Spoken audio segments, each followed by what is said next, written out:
I wanted to talk first real quickly here about the default tees.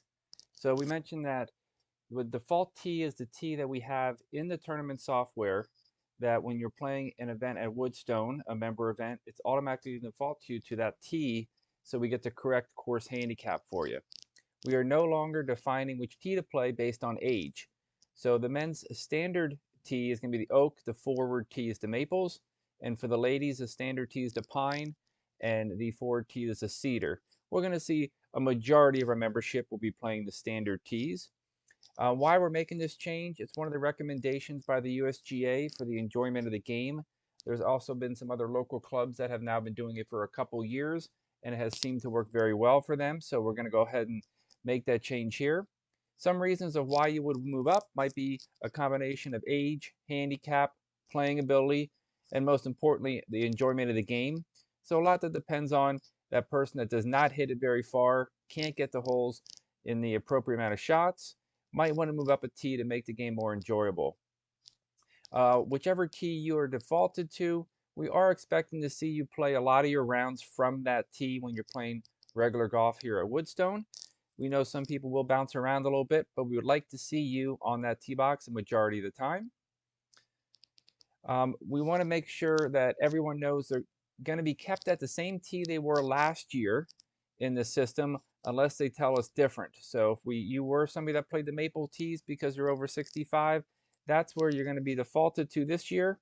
If you decide that you are going to be playing the standard oak tees, please let us know. This is the tee you're going to play for all the member events, so the net events, which are at the club. There's only going to be a couple of events where your default tee does not matter. It's going to be strictly based on age, and those are going to be non-net events like Stag Day and the Fall Classic as example. If you're over the age of 60, you're going to be able to move up to the forward tees for the men's and the ladies. Anyone that is going to be under the age of 60 is going to play the standard tees. Now I want to go ahead and get into a little bit or talk about the World Golf Handicap System. So just a little bit about the handicap system, how it works. There were some changes back in 2019 into 2020. So basically, it was 6 different handicap systems around the world, and they basically all got together and created one system that no matter where you travel in the world, you're going to be using the same handicaps. So it's just going to level the playing field no matter where you travel to, whether it's in the United States or outside the United States. The 5 big changes I'm going to touch on real quickly here are going to be there's a minimum of 3 scores in order to get a handicap now. There was a change, the number of rounds it counted in order to get a index, or I'm sorry, to get your index, it's going to be counting the best 8 out of 20. It used to be 10. They also added something in, a playing conditions calculator. So if the course is either playing a lot easier than normal or harder than normal, it'll automatically adjust your index for that day. There is an exceptional stroke reduction, so tournament scores are no longer. And then lastly, soft and hard cap. So that's so that it restricts handicaps moving up too quick. So as we get into this, you do notice now it's very important to make sure that every day you play a round of golf here at Woodstone or elsewhere, you should be posting your score, whether it's a good score or a bad score. You should post every round of golf you play because we do get daily revisions. It used to be twice a month on the 1st and the 15th. Now this happens every day. So it's very important you post every score and you try to post that score on the day you shot it. So playing condition calculation. So this is based now if the course plays extremely hard or if it plays really easy for some reason, you're going to see a little letters called PCC. So basically it can either say that the course played up to -1 easier or up to +3 harder. So it could be +1, +2, or +3. So that's going to make it whether the course might have been set up easy that day or the wind was blowing and it was extremely cold and maybe played really hard. It's not going to affect your handicap as much. So you will notice this is what it would look like if your handicap gets adjusted by the playing conditions. You'll see under the PCC, it says +1. So that means the course played harder that day and it effectively adjusted your differential for that day based on the course conditions. Now, how that's figured out is there's a target score for everybody, which is your par plus the course handicap.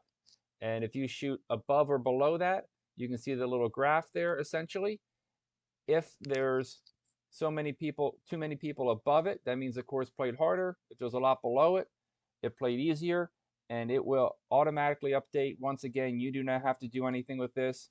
The golf staff does not have to do anything. This is all happening on the back end of the handicap system. The exceptional score reduction. So everyone used to always think that it was tournament scores.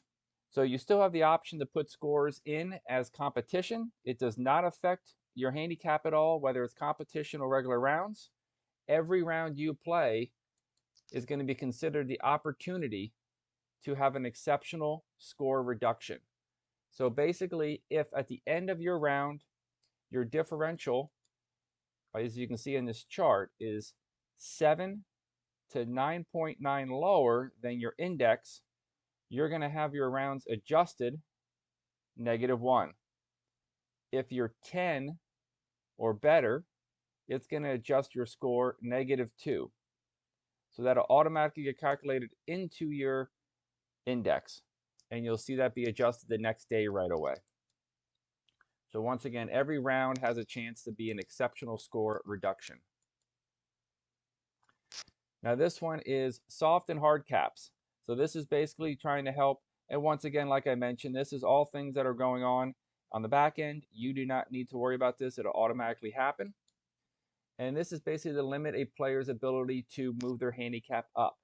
It can go down as fast as possible if you're shooting really well, but it's going to slow the rate that a handicap moves up. So the low handicap index is basically going off your low index that you had over the past 12 months. So it cannot be more than 5 higher than your low index. So that low index will eventually drop off. And the way it works, you can see the soft cap is basically, it's going to slow the process of it moving up. So your handicap can move up 3.0 strokes. Once it gets over that, it's going to cut it in half by 50%. So it starts to slow it down as it moves up. And then the hard cap restricts it. So it can never be more than 5.0 strokes above your lowest handicap index. So hopefully that makes sense for everybody. I'm going to show you real quick 2 little charts that is going to show you how that works. So an example of the soft cap, and I'll breeze through this for you. If somebody's a 10 index and their current average, their best 8 scores out of 20 is 15.2.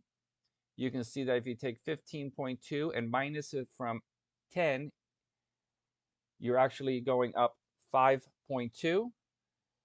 If you take 5.2 minus 3, because it's allowed to go up 3, so the 2.2 is the difference between that is going to be regulated by 50%. So basically divide 2.2 by 50%, you get 1.1. So now you can take that 15.2 minus 1.1, so your current playing handicap index is 14.1. So you can see how it's slowed it from going up a little bit. Now the hard cap. In this example, once again, I'll breeze through it for you. You can see the average of the 8 of 20 is 17.4. The difference between this gentleman that has a 10 handicap is 7.4. You do the soft cap reduction, which the difference, it can go up 3, is 4.4 divided by 50% is 2.2. So if you take that, it would actually be 15.2 would be your index, but because his handicap, low handicap index is 10.0, it's going to be the hard cap and restrict it. He is now going to be a 15.0. He can't go to 15.2.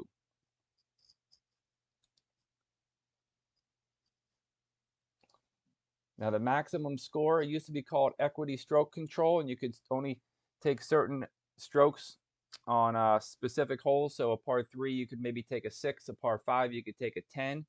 Well, now it's simple. It is now the max score you can take on a hole for posting purposes. This is only for posting your score, is a net double bogey. So if you're somebody on a par 4 that is getting a stroke, you can essentially take a 7, which would be a triple bogey. You get 1 stroke, which is a net double bogey. If it's a hole that you do not get a stroke on, the most you can take for posting purposes is a double bogey. Once again, if you're playing a tournament, you can take any score, but you do need to take that stroke off when you post it. Guidelines for most likely score. So once again, as we said, we want you to post every score you play here at Woodstone or anywhere else. So this will just help you, give you a little bit better idea on most likely scores. So if you pick up, if it's match play or something like that, and you go ahead and pick up and you're within 5 feet of the hole, you add 1 stroke. You can see they recommend if you're between 5 feet and 20 yards from the green, you add 2 or 3 strokes depending on your playing ability and also difficulty of the shot. And if you're beyond 20 yards from the hole when you pick up, you add 3 or 4. Once again, based on the position of the ball, difficulty of the greens, and the player's ability. Acceptable scores. We want to make sure that you're posting all your scores. Like I said, if it's match play and you're picking up and you have 1 or 2 holes left, you would take net par. So if you do not get a stroke on a hole, you go ahead and put a par down. If you do get a stroke, you put a bogey down on the score. So you can go ahead and finish that round out to post it.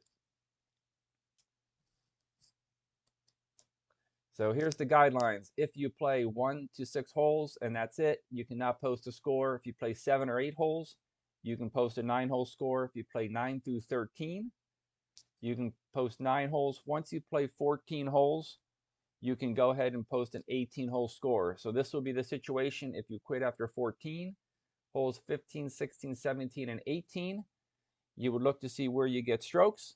If I was only getting a stroke on hole 18 as an example, I would post par, par, par, and bogey for hole 18. So it's net pars all the way across the board. And then I would go ahead and post my score.